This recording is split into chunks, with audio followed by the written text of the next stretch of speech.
Thank you, Mr. Chairman, for allowing me this time, and thank you, Mr. Verma, for being here and willingly answer our questions. I just want to help me. I want you to help me with just basically one thing, which is to be able to obtain all communications between the United States Embassy in Cuba and a small business called MadWoman.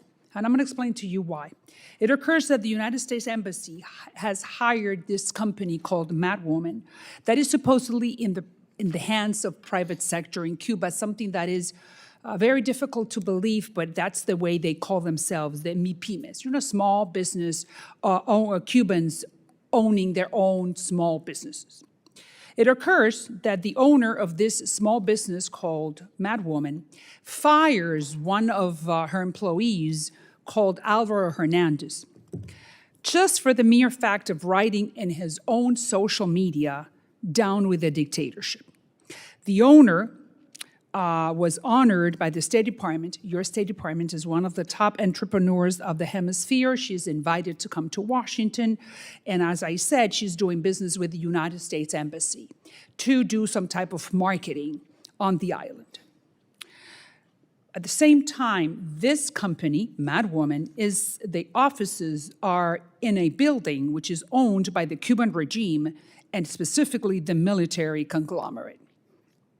So that's why I sent a letter to President Biden, and I copied Secretary Blinken, so we could understand what's happening between the embassy and MadWoman, and the only way we could do that is if we could have all communication, emails, texts, phone calls, letters, between the embassy and MadWoman. Basically, my question is, could you commit to give us by April 1st, as I asked President Biden and Secretary Blinken to offer that information to us? Do you think that you could commit to help me do that? Sure, Congresswoman. I haven't seen your letter. I'm happy to follow up with you after this hearing. If you want to give me a copy of the letter, I'm happy to take it back and work on it right away.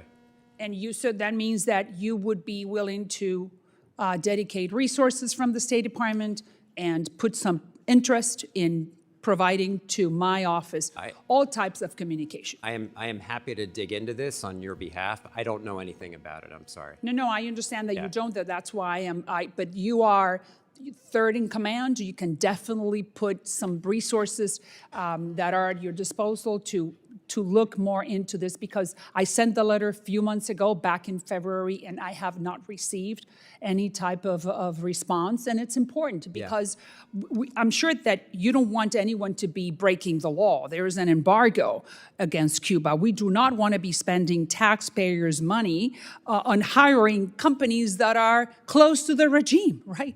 No, we want to help those Cubans that do want to be part of a free market economy. Yes, I can commit to you that we will take this and look into it and come back to you right away.